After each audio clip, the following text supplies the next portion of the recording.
कभी सोचा है कि आखिर ज्यादातर लोग फेल क्यों हो जाते हैं? ये एक ऐसा सवाल है जो कहीं ना कहीं हम सबको परेशान करता है।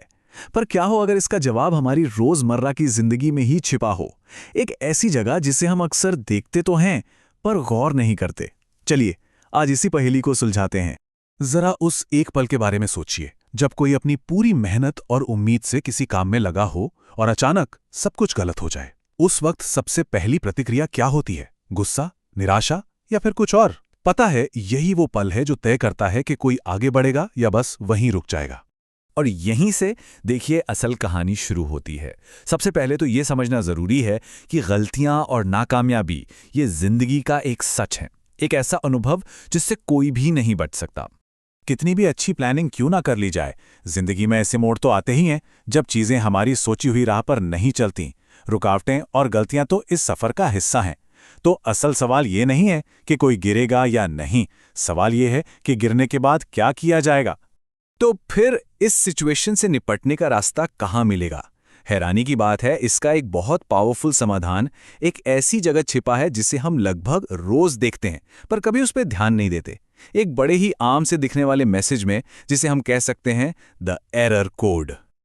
हाँ, यही वो मैसेज है। हम सब ने इसे देखा होगा, है ना?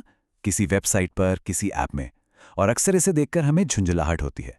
लेकिन क्या हो अगर यह सिर्फ एक टेक्निकल गड़बड़ी का मैसेज ना हो, बल्कि जिंदगी की मुश्किलों से पार पाने का एक गहरा फलसफा हो, एक ऐसा कोड जो शायद कामयाबी का राज खोलता हो। देखिए, इस एक लाइन में 3 सीधे साधे निर्देश छिपे हैं। ये सिर्फ कोई टेक्निकल फिक्स नहीं है, बल्कि मुश्किलों में डटे रहने के लिए यानी रेजिलियंस के लिए एक 3 स्टेप प्रोटोकॉल है। चलिए इसे डिकोड करते हैं। इस मैसेज का पूरा सारना इन 3 हिस्सों में है। पहला, कोई गड़बड़ी हुई, जिसका मतलब है गलती को मान लेना। दूसरा, कुछ देर इंतजार करें, यानी एक पल ठहरना।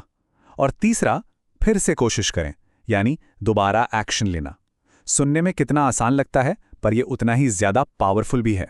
पहला कदम ही शायद सबसे मुश्किल है, स्वीकार करना। जब कुछ गलत होता है तो हमारी पहली प्रतिक्रिया क्या होती है? इनकार करना, बहाने बनाना या दूसरों पर दोष डालना। क्यों? क्योंकि डर लगता है, अपने ईगो को ठेस पहुंचती है। लेकिन यह प्रोटोकॉल कहता है, शांत होकर, बिना खुद को कोसे, बस ये मान लीजिए कि हां, कुछ गड़बड़ हुई है। यही स्वीकृति आगे बढ़ने की पहली सीढ़ी है। दूसरा निर्देश है रुकना। कुछ देर इंतजार करें। यह शायद सबसे जरूरी हिस्सा है। यही वो पल है जो कामयाब और नाकामयाब लोगों में फर्क पैदा कर देता है। गलती के बाद तुरंत रिएक्ट करना, गुस्से या निराशा में कोई और कदम उठा लेना, यही वो पैटर्न है जो असफलता के एक चक्र को जन्म देता है। ये ठहराव, ये पॉज, प्रॉब्लम और रिएक्शन के बीच सांस लेने की जगह देता है, ताकि हम सोच सकें, समझ सकें और अगली चाल की रणनीति बना सकें। और आखिर में तीसरा निर्देश, फिर से कोशिश करें।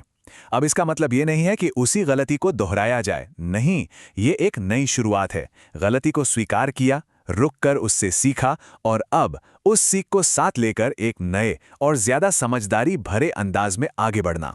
यह हार ना मानने का, आगे बढ़ते रहने का एक संकल्प है। और जब ये तीनों कदम एक साथ जुड़ते हैं ना, तो ये सिर्फ एक तरीका नहीं रह जाता, ये मुश्किलों से लड़कर आगे बढ़ने का एक पूरा का पूरा दर्शन बन जाता है। और यही इस पूरे विश्लेषण का सबसे जरूरी सबक है।